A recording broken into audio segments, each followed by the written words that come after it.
What's up mga ka-ridey? Another day, another 1K, another biyahe tayo ngayon. So kalalabas ko lang at kukuha pa lang tayo ng booking. So samahan nyo lang ako ngayong araw at tayo'y sa biyahe sa Lalamove. So nakakuha na ako ng booking. Ito dito sa Batasan sa amin, papunta Novaliches. So let's go. Ikapin muna natin.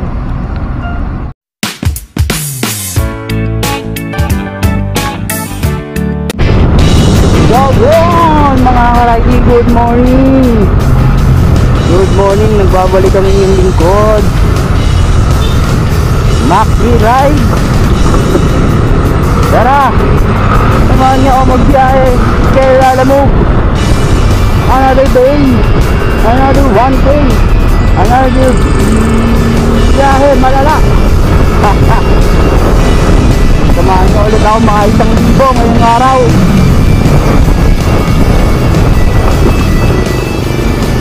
So pupunta ako sa ating first booking. 1 kilometer away lang siya.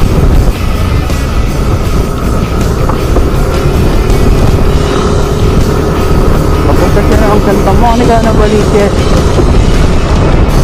So nakakalaga siya ng 101 pesos. So hopefully masabayan natin tong booking na to. So abang-abang na lang at sikapin na muna natin. Let's go! Check ko lang po. Ipili sila ng cake. Dana po. Dana. Opo. Ulam yan, baka man. Ulam po. Sige. So nakuha ko na yung item mga ka-ridey. Ulam daw siya. So dadalawang isip ako sasabayan kasi naka-regular. Pero yung fare niya is 101 pesos.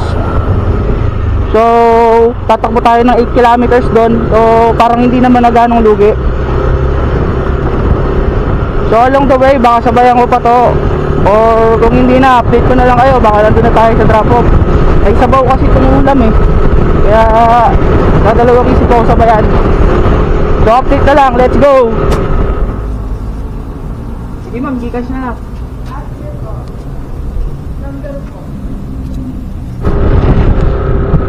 Yun, na-drop na natin yung ating item.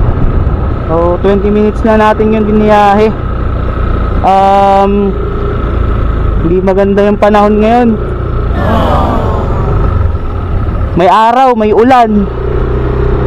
So pag pinagsama natin yun, equal sakit.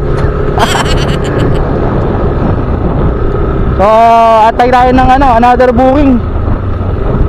So time check 11 o'clock sakto. So lumabas tayo mga 10:30. So update na lang mga ka-ridey. Meron na tayong second booking. Going to Diliman. Pick up dito sa North Rescue. So 1.3 kilometers, 6 minutes away. So puntahan na natin.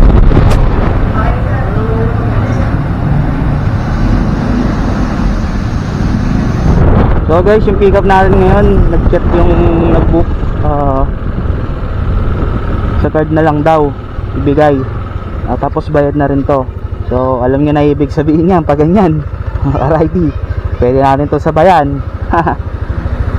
So update na lang ulit kung may kasabay to. At meron na rin tayong nakuwang kasabay mga ka-ridey going to Batasan Hills. Ang pick up dito sa Fairview, 1.8 kilometers ang layo niya ang pick up. Let's go!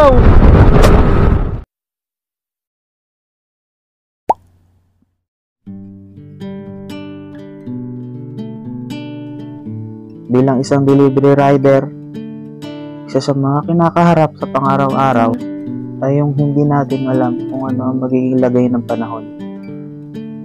Tulad ngayon na umuulan, napakahirap mag-deliver sa ganitong sitwasyon.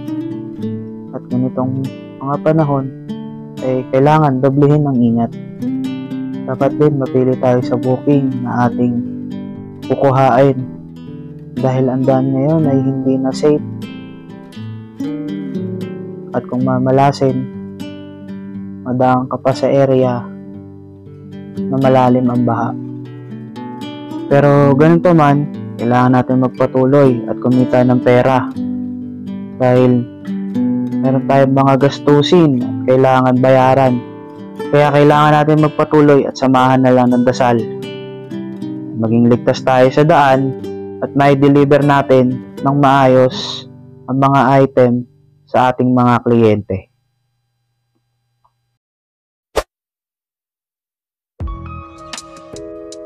At dito nga, na-deliver ko na ang ating booking sa Batasan. At kasunod nito ay sa Diliman naman ang ating punta.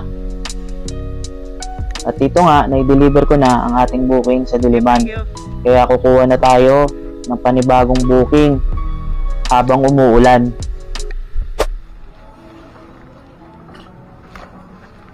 Bago ako nakarating sa lugar na ito, sa San Agustin, Novaliches, ay nakakuha ako ng 4 na booking papunta rito. At ito ang ating pangatlong drop-off. Nakakuha ako ng 4 na booking papuntang North Caloocan, isang Bagong Silangan, San Bartolome, at San Agustin. Itong last sa North Caloocan, sa looban to. Hindi ko na nakuha na ng kaganapan ng ating pag-pick up at pag-drop off sa 3 booking natin.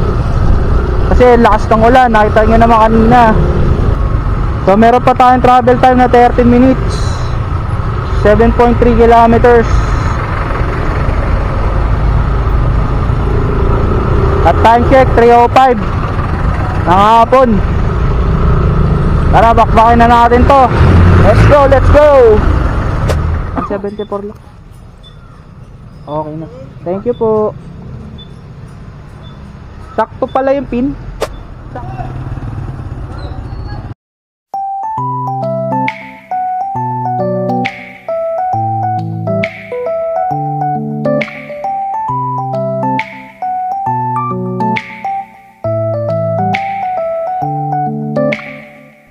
May nakuha na ulit tayong booking. Pang-8 booking natin to. Papuntang Diliman. Papunta na ako sa pick up location. Ang layo niya is 2.6 kilometers. Nagkakalaga siya ng 198 pesos. Kinuha ko na kahit malayo yung pick up. Malaki naman yung fare. Worth it naman yan. So possibly sana masabayan natin to para okay yung biyahe natin. Magandang customer, nakabang na. Afternoon, ma'am. Pilcoa lang to. Ha? Pilcoa? Apo. Masaya. Ngayon, nagkamali ako ng pindot dyan. Ano Siya po? magbabayad. Na, Okay lang naman. ako na. Siya na. Wala pala Okay. ko na sinilin. Kasi hindi nag-ano ng cash yun eh. Sige po. Ang problema pa siya. O siya, ipadala ko na. Bahay ng boss ko yan. Padala ko na yung ano, ha? Exact, ma'am, yung pin, no? Number 4. Exact yan. Basta doon sa Masaya Residential. Apo. Sa mga kapwa nating Lalamove driver o rider, pag napunta kayo dito sa North Caloocan, napadpad kayo, expect nyo na may mga rough road pa rin dito na daan. So hindi lang basta rough road, talagang mahahabang rough road to. Ang tawag ko nga dito, North Calubacan na eh. Expect nyo pag napadpad kayo rito. Ang kahirapan pa niyan is katatapos lang ng ulan, tapos uulan na naman, oh.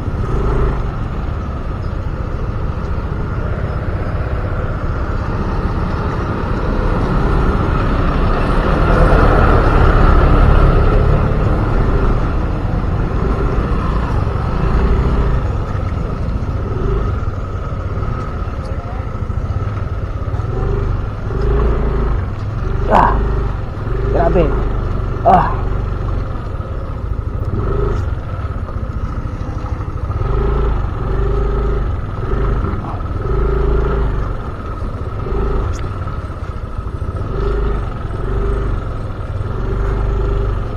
Nakita niyo yung daan, guys.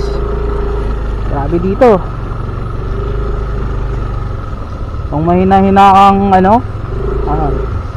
kung mahina-hina kang rider, wala, sisira araw mo rito mga ganitong daan.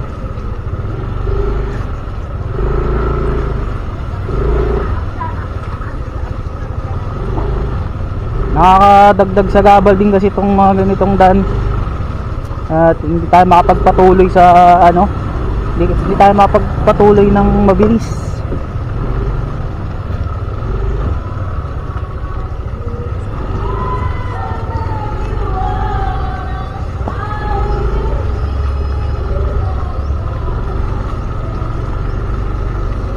Mga 300 meters atang yun, lubak. Ito naman sa dulo, na yung sa dulo patag na. So yun, saan na binabagtas ko, palabas ko ng Quirino Highway, parting North Caloocan, tsaka ng San Jose del Monte, Bulacan.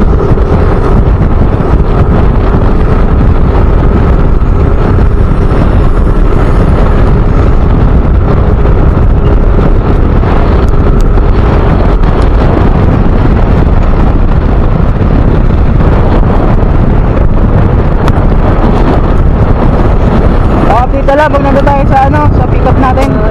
Awit to mga ka-ridey, hindi natin siya makontak yung pick up. Siya din yung siya din yung nag-book. Ay, pixel talaga.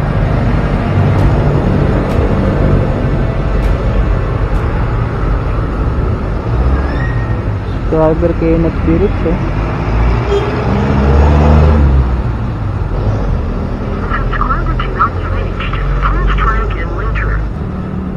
Kaya may mga ganitong client, responsable sa booking nila. Pagtapos nating makatanggap ng booking na maganda-ganda, yung inaabangan tayo dun sa labas ng bahay nila, eto naman wala, kabaliktaran. Ay, aray ko, sobrang aray ko talaga.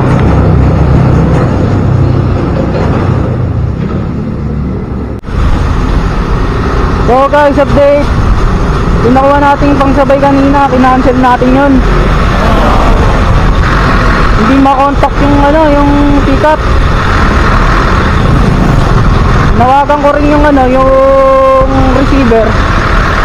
Parang Chinese siya pero nakakaintindi ng English. Tapos medyo masungit. So almost 15 minutes na ako doon naghihintay. Kaya ako na lang mismo nag-cancel.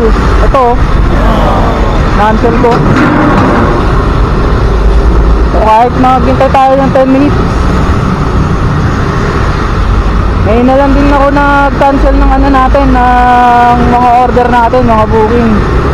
Kasi matagal-tagal din naman na hindi pa ako nakakapag-cancel. So update pa lang ulit kung makakuha pa tayo ng kasabay after itong 10 minutes gone.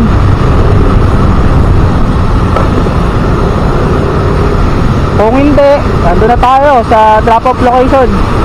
Let's go! So yung mga ride, nakakuha tayo ng kasabay papuntang Maynila. So ito yung item, para siyang mayonnaise nga. Malaking mayonnaise. Yun. At least hindi tayo lugi isang biyahe natin. So time check, 5:56, mag-alas 6 na. Pagkatapos ko makuha ang ating item papuntang Maynila, ay nagbabadya namang bumuhos ang ulan. Kaya ang susunod na kaganapan ay hindi ko na nabidyohan. Buti na lang maluwag ang daan at agad tayo nakapag-deliver sa Philcoa ng dokumento.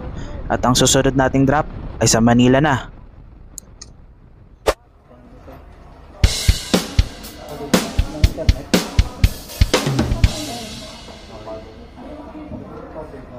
Mga ka-ridey, nakakuha ulit tayo ng booking. 500 meters away lang.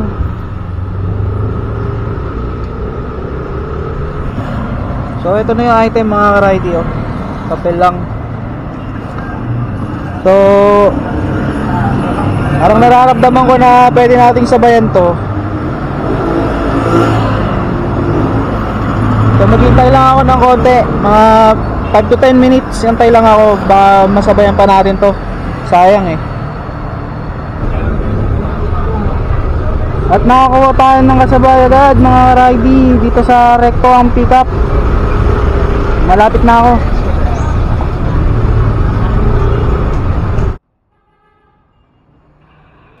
Di na bago sa akin mag-pick up dito sa Maynila dahil medyo kabisado ko naman dito. Dahil minsan ko na rin naman to naging ruta sa loob ng 6 na taon ko sa Lalamove. Pero sa puntong to nahirapan akong makita si tatay kasi hindi kami magkaintindihan sa cellphone ng aking siyang tinawagan. Opo. Pero kalaunan nakita ko rin naman siya at malapit lang siya sa pick up location. Papunta kay Marlon.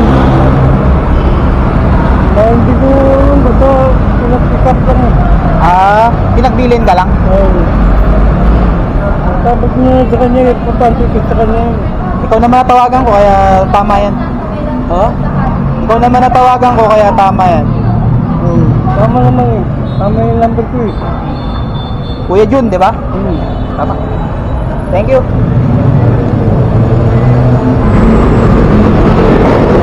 So na-pick up na natin mga ka-ridey. Ito lang oh. Dokumento.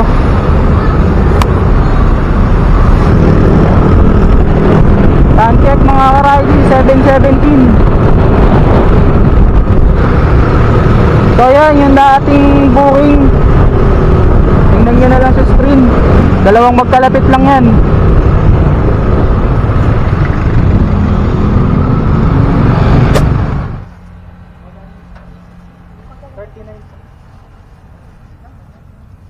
Salamat po. Thank you so much. So mga ka-ridey, na-drop na natin ng item dito sa West Triangle. 161 lang yung fare ni sir, binigay na sa atin 200.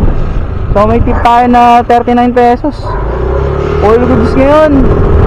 All goods. Hindi tayo ganong hirap. Totoo lang itong biyahe ko ngayon, itong biyahe natin sa Lalamove. Hindi ako ganong pagod kahit kahit alas 7 na, 10:30 tayo nagsimula. Kasi may mga pagitan na nakakapagpahinga tayo ng mahaba. Kaya yung diwa ko parang parang malakas pa. So kanina kasi nag-ulan, di ba? Tapos bago ako nakakuha nung 4 na booking kanina, nagpahinga muna ako noon. Siguro mga kulang-kulang 1 oras din yun, nag-uulan. Pagka ganyan kasi hindi ako nagbababad sa sa ulan. Hintay ko muna talagang humina, saka ako susugod, saka ako magbabiyahe, saka ako kukuha ng booking. Parang kapag lumakas ulit, at least hindi na ako ganong babad sa sa ulan.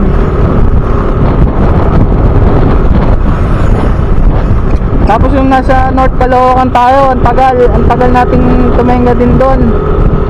Nasa mga 30 minutes din yon o nasa 40 minutes kasi nag-cancel pa tayo ng booking kanina kasi hindi makontak yung pick up. Hinintay pa natin na matapos yung van na 10 minutes, tapos another 10 minutes para maghintay ulit ng panibagong booking. So mahaba-habang pahinga yun. Para sa akin mahaba-habang pahinga na yun. Kaya hanggang ngayon sa mga oras ito parang parang wala lang, parang hindi pa ako tinatablan, hindi pa ako inaantok, hindi pa ako tinatablan ng pagod.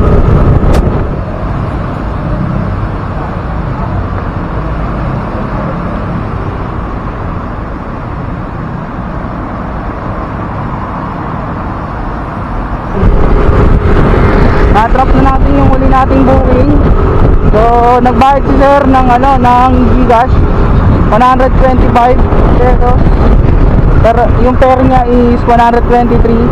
So may tip tayo doon na 2 pesos.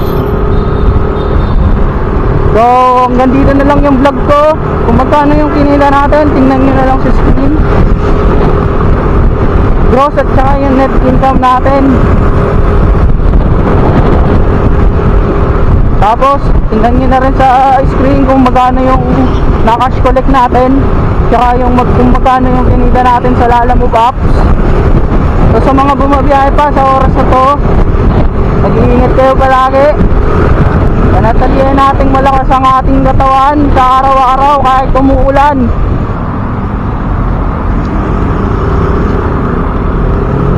So nga pala ang inyong lingkod, si Maki Rides. Kaya sinasabing ang tunay na ligaya ng buhay ay pag-uwi ng ligtas sa bahay. Yun lang. Until next vlog.